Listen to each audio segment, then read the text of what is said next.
Okay, so we've looked at factoring with GCF. So our next step and the main portion of factoring is this factoring when it is an ax squared plus bx plus c.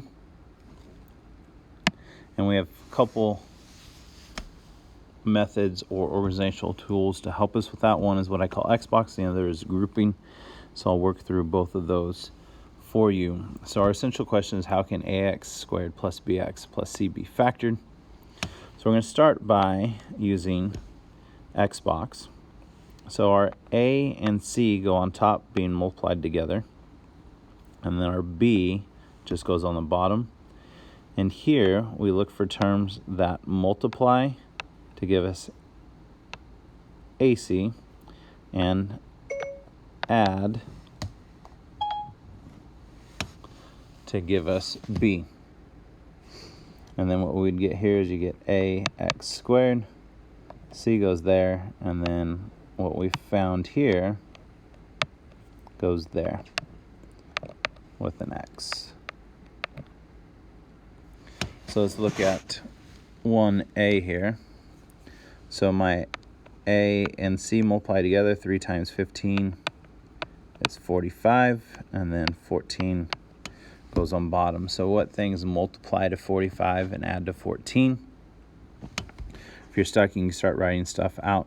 So all the factors of 45, 1 and 45, well, those don't add to 14. 2 doesn't work. 3 and 15, well, that adds to 18, so that doesn't work. 4 doesn't go into 45. 5 goes into 45. So 5 and 9 multiplies to 45 and adds to 14. So we get 5 and 9. So up here we get 3x squared. Here we get 15. And then we get 5x there and 9x there. It does not matter which one you put of those two. And then what we're looking for is, as we go this way, what's my GCF between 5x and 15? Well, that's 5. What is my GCF of 3x squared and 9x? Well, they both have a 3 in common and an x. Then we go up. What is my GCF between 3x squared and x? Well, the numbers don't have anything in common, but they do have an x. And then 9x and 15, well, there is no x in common, but 9 and 15 have a 3 in common. So then this factored out becomes 3x plus 5 and x plus 3.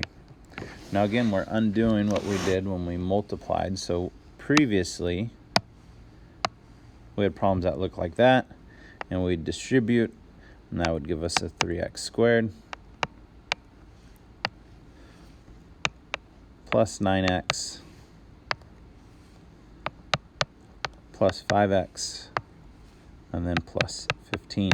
So you can kind of see where those 9x comes from, where that 5x comes from. Then when we'd add those like terms, 9 plus 5 is our 14, and that would put us back into that original problem. All right, let's look at 2a now.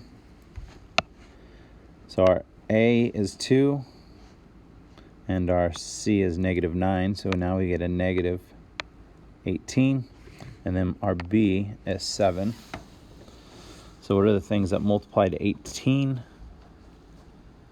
So 1 and 18. But now we're looking for a difference since that is negative. So 1 minus 18 is 17. That doesn't work. Let's go 2 and 9. 2 times 9 is 18. And then 9 minus 2 is 7. So that does work. So we have positive 9 and a negative 2.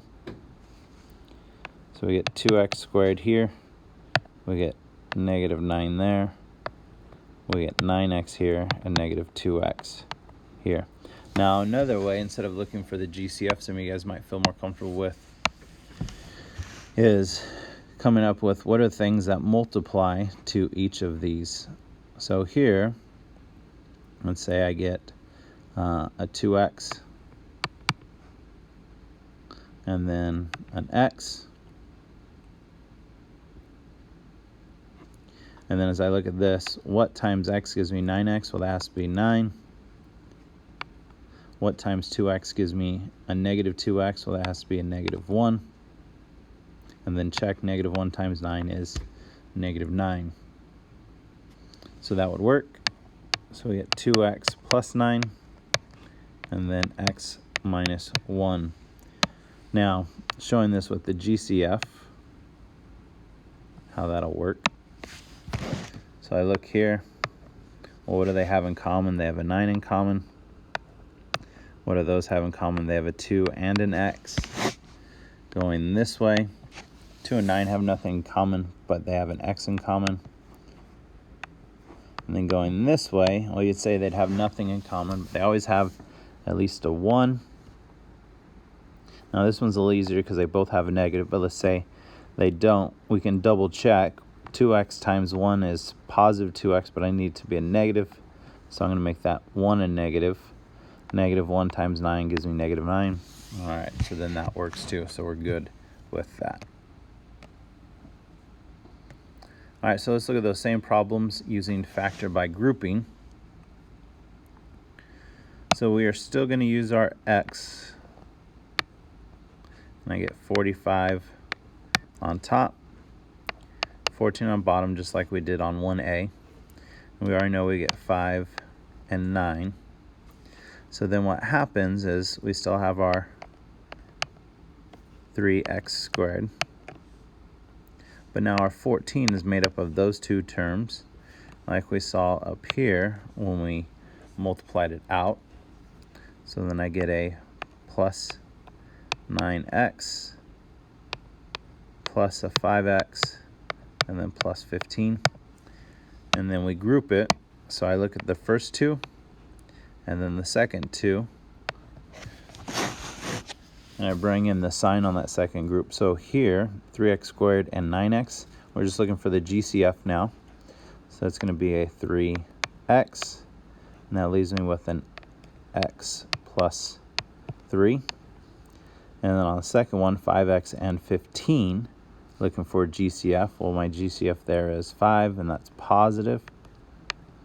So I pull out a positive 5, and we're left with x plus 3.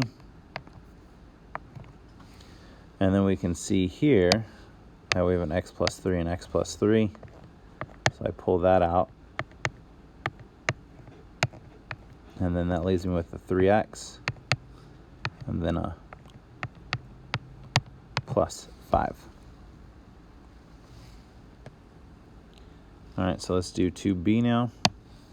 Again, starting from scratch, we draw our x. We'd get negative 18. And then 7, as we saw, that is positive 9 and negative 2. So that gives us 2x squared. That 7 now is made up of 9x and negative 2x. Then we have that negative 9. Factor. Bring that second sign in. So what do 2 and 9 have in common? Nothing, but they do have an x. So I factor on x. And I'm left with 2x plus 9 in that first term. And our second one, they have nothing in common. But we do have a 1, and it is a negative 1 because of that. And that leaves us with a positive 2x and a positive 9. Now that's good because we get 2x plus 9 and 2x plus 9 in common. And from the first, we're left with an x. And from the second, we're left with a negative 1.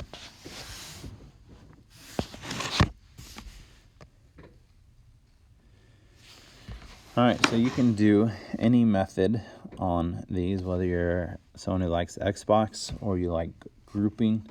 Either one works. So let's take a look at 3. I'll do it with the Xbox here. So now our A in this case is 1. And our C is 24. So we get 1 times 24, which is just 24. And then our B is 10. So things that multiply to 24, 1 and 24, we already saw that doesn't add to 10.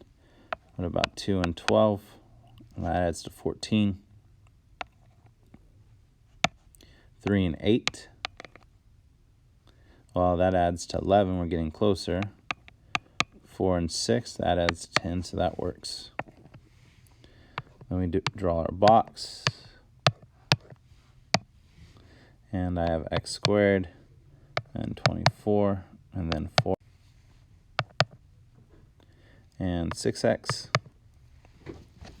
Look for our GCF, so 6x and 24, we get 6. X squared and 4x, we get x.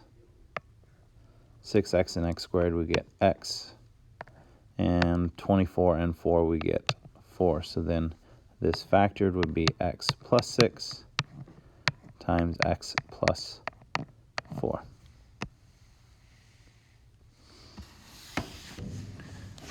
All right, now from the beginning, I've neglected a step.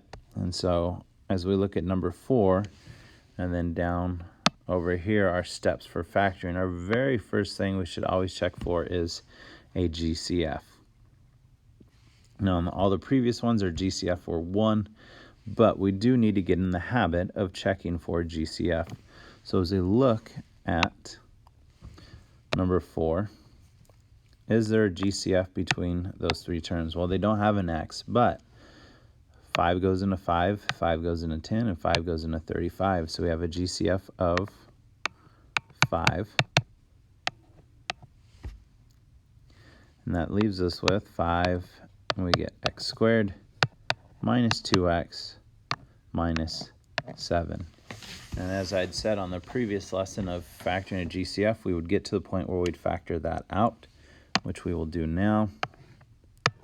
Now my a is 1. My c is a negative 7, so we get negative 7 there. My b is a negative 2. So then we look, is there anything that multiplies to negative 7? Well, it's just 1 and negative 7. Well, that doesn't do anything for us because that doesn't add to negative 2. So then that would be the answer there. If that were factorable, you'd factor it, and you might get something that would look like that. Okay, but I want to emphasize, since we did factor out a GCF, this was factorable. All right, so our steps for factoring, hugely important is this first one. Check for a GCF.